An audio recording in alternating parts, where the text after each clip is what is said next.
ሰላም እንዴት ናችሁ? እንኳን ወደ ቻናላችን በደህና መጣችሁ። በዛሬው ቪዲዮ ውስጥ የአካውንቲንግ መሰረታዊ ጽንሰ ሀሳብ የሆኑትን ቀለልና ተግባራዊ በሆነ መንገድ እንማራለን። ማለትም የአካውንቲንግ መርሆችን ነው የምናየው። ስለዚህ ለአካውንቲንግ ተማሪዎች፣ ቢዝነስ ማኔጅመንት እንደዚሁ ኤግዚት ኤግዛም ለምትፈተኑ ተማሪዎች እጅግ ጠቃሚ ይሆናል ብዬ አስባለሁ። ወደ ቪዲዮ እንግባ። አካውንቲንግ በመሰረቱ ቤዚክ የሚባሉ ፕሪንሲፕሎች እንደዚሁም ደግሞ ኮንሴፕቶች አሉት። ከነዚያ ውስጥ የመጀመሪያው ቢዝነስ ኢንቲ ኮንሴፕት ነው የሚባለው። ይህም ማለት ድርጅቱን ከባለቤቱ በተለየ መንገድ ለህግ እንደዚሁም ደግሞ ለአካውንቲንግ ማንነት እንዳለው እንድንመለከት የሚያደርገን ፕሪንሲፕል ነው። ኢኮኖሚክ ኢንቲ ወይም ደግሞ ቢዝነስ ኢንቲ ኮንሴፕት የሚባለው ለምሳሌ ባለቤቱ የግል ወጪዎች ቢኖሩበት ከድርጅቱ ጋር አይመዘገብም። የድርጅቱ ወጪ አይደለም፣ ሴፓሬት እና ዲስቲንክት መሆን አለበት ነው ይላል። ሁለተኛው ደግሞ ሞኔ ሜዠርመንት ኮንሰፕት ወይም ደግሞ ሞኔታሪ ዩኒት የሚባለው ሐሳብ ነው ያለው እዚህ ጋር። በገንዘብ ሊመዘን የማይችል ነገር በአካውንቲንግ መዝገብ ላይ እንዳይመዘገብ ነው የሚነግረን። ለምሳሌ የሰራተኞቻችን ታማኝነት እጅጉን አስፈላጊ ነው፣ ግን የሂሳብ መዝገባችን ላይ አይገባም። ደሞዛቸው ግን ይመዘገባል በገንዘብ ስለሚጠቀስ ማለት ነው። ሶስተኛው ጎይንግ ኮንሰርን ኮንሴፕት ነው የሚባለው ድርጅቱ በቀጣይ ዘመን ስራውን ይቀጥላል ብለን እንድናምን ወይም ደግሞ እንድንገምትና የምንጠቀማቸው የአካውንቲንግ ሜቶዶችም ለረጅም ጊዜ እንዲሆኑ ነው የሚያደርገን። ንብረቶቻችንን ስንገዛ በረጅም ጊዜ ዋጋቸው እንድንመዘግብ የሚደነግግልን መርህ ነው።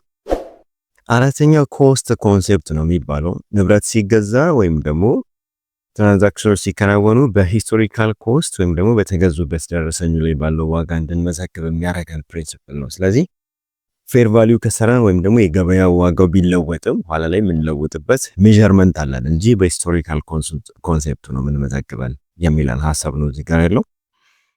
አምስተኛው ዱዋል አስፔክት የሚባለው ኮንሴፕት ነው። እያንዳንዱ ግብይት ሁለት ወገን አለው፣ ዴቢት እና ክሬዲት። ስለዚህ አሴት እኩል ይሆናል ላያቢሊቲ ፕላስ ካፒታል የሚባለውን ኢኩዊቲ ኮንሴፕት ወይም ደግሞ የአካውንቲንግ ኢኩዌሽን ቤዝ እንዲያደርጉ ነው የሚያደርጋቸው።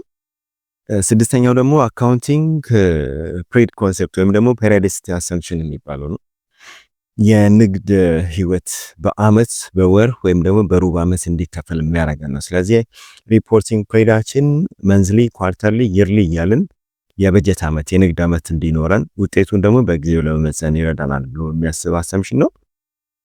ሰባተኛው አክሩዋል እና ማቺንግ ኮንሴፕት ነው እዚህ ጋር የምናየው። አክሩዋል ኮንሴፕት የሚባለው ገቢና ወጪዎች በተፈጠሩበት ጊዜ እንዲመዘገቡ ነው፣ ኢንከር ባረጉበት እንደዚሁም ደግሞ አርን ባደረግንበት ፕሪድ ላይ ወይም ደግሞ ቦታ ላይ እንድንመዘግብ የሚያደርገን ሲሆን ማቺንግ የሚባለው ኮንሴፕት ግን ወጪ ከተፈጠረ ወይም ደግሞ ከገቢዎች ጋር መዛመድ አለበት፣ ረቨኑና ኤክስፔንሶቻችን ማች ማድረግ አለባቸው ነው የሚለው።